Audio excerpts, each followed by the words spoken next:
Hello YouTubers and computer nerds everywhere. Welcome to episode 6 of me trying to resurrect this old Teletek Systemaster S-100 single board computer. Wow, 6 episodes in and I don't even have a CPM prompt yet. That's somewhat embarrassing. Sorry, thank you for sticking it out. I know this is dragging out a little bit, but I think we're making progress. Back in episode 3, I downloaded the contents of this monitor ROM right here and archived it just in case something bad happened. Well, I got the bright idea, just as a sanity check, to disassemble the data in there. So I ran it through a Z80 disassembler and I got the disassembled output over here. And I've been looking through it, and the good news, it's a good news, bad news thing. The good news is that, yes, I'm right. It's not sending anything out over the serial port. In fact, I'm looking at all of the I/O commands in here. It's not doing anything to configure the counter timer to get a baud rate. It's not doing anything to configure the serial I/O chip for talking to the outside world. There's nothing in there for that. All it is doing is writing to its own configuration register on the board, setting up the DMA chip, and setting up the floppy drive controller chip. And then it just seems to be waiting in a loop, polling to see if there's any data coming in on the floppy drive port. So yes, it's like I thought. It is not actually trying to communicate with the outside world at this point. Let's see here. So yeah, I've got this memory map in this manual that I downloaded, and it is not accessing the serial I/O. It's not accessing the parallel I/O. It's not accessing the counter timer. The only thing it's accessing in the code is the onboard control register, the DMA processor, and the floppy drive controller. That's all it's accessing, according to the disassembled code here. So yeah, it's doing exactly like I thought. It's just sitting there waiting for somebody to insert a CPM boot disk into a floppy drive so it can boot up. But of course, I don't have a floppy drive. I don't have a CPM boot disk. So we're kind of stuck at this point. But at least I know that it's working the way it was designed to work. It's not broken. It's not smoked. It seems to be working just exactly perfectly.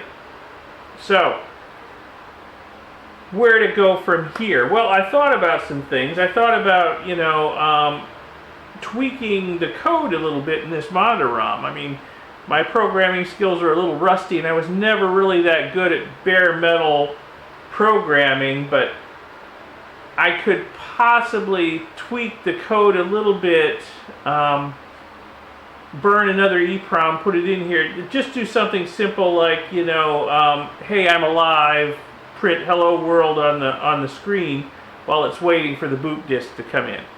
But I don't know, I might do that. I've also thought about modifying, there are some customizable Z80 monitor programs out there, Minmon and some others. I thought about customizing them because I do have the memory map, of course, so I know where everything is. I can customize the monitor ROM and go with a different monitor than what came with the machine. So that's a possibility. It's going to take a little bit of rejuvenating my programming skills, but that might be an interesting challenge. I might need that down the road with other retro computer projects I have in mind anyway. Another possibility is buy a disk drive and figure out how to get the boot disk image I have onto a disk. That's going to be difficult. First off, the disk drives are just horribly expensive these days. I mean, 8 inchers, forget about it. I mean, they are just like museum piece collector's items, prices through the roof. 5 1/4 inch drives, very, very expensive even. And I need an adapter. I'm going to need an adapter anyway, apparently. but I need an adapter to go from the 50-pin connector down to the 34-pin connector on the 5 1/4 inch floppy drive. 3.5 apparently just isn't going to happen. According to the sources I've read, you can't really easily or really at all interface a 3.5 inch drive to these old machines. Not sure what the problem is, but everybody agrees it doesn't work. So I was actually looking around on eBay, and I found a couple of old computers on eBay for sale. You know, not that cheap, about double what I paid for this. But they come with, you know, 2 disk drives in them, and I thought, well, geez, buying the computers, just salvaging the disk drives out of them would almost pay for the computers. But, you know, there was a Morrow Designs computer on there, and I thought, well, that's another Z80 system. That might be an interesting challenge to get up and running, too. Plus, it has 2 drives.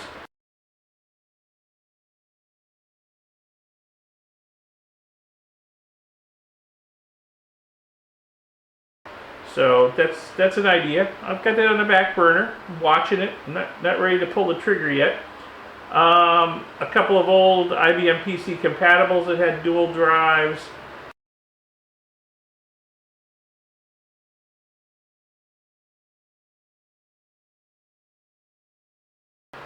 So those are a possibility. Another possibility, seeing as those are very expensive options and we're going to require some work. Another possibility is a floppy disk emulator.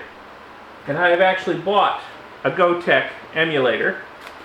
Now, apparently, now I knew this before I bought it. Nothing is ever easy. Okay? So these Goteks, they're inexpensive, quite cheap actually. But they will only emulate IBM PC format. So that's kind of a problem. What I'm going to have to do is I'm going to have to solder some headers on here and reflash the firmware in here with a different version that will allow me to emulate all kinds of other disk formats. So apparently that's what I have to do. I've been reading some forums, and that's what I see a lot of people with CPM systems doing. Just they reflash the firmware on this, and then they can set it up to be whatever specialized disk format their old retro computer used. So I'm going to give that a try. But I still need an adapter to go from the 50 to 34. So, you know, like I said, nothing's ever easy. So I've got to acquire that and figure out how to set it up, because the ones I have seen for sale have jumpers on them, and it's really as clear as mud in the explanations I've seen about how to set the jumpers. I guess I'll figure it out, hopefully not through trial and error, but we'll see. So that's kind of where I am at the moment. Hopefully we're getting close to having that CPM prompt, because I assume once I get this set up so where I can where it can do the disk format that this is expecting, then I should be able to unpack the boot disk image that I found online for this thing, get it on here, connect it up, and hopefully this thing will boot up and start talking to my terminal program, hopefully with a nice CPM prompt. So that's what I'm working towards. So this is just a little update to show you what I've been up to. I was hoping by now to have this thing talking, but obviously it's a lot more complicated than I thought it was.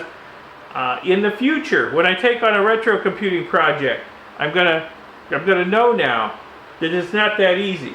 You're not just going to power it up, plug it into a terminal, and start typing away. Okay, in the future I will know there's going to be a lot of problems. But hey, I'm learning a lot. Having some fun, even though it's a little frustrating now and then. I'm getting to use skills I haven't used in 20, 30 years. So, yeah, it's keeping me off the streets, okay?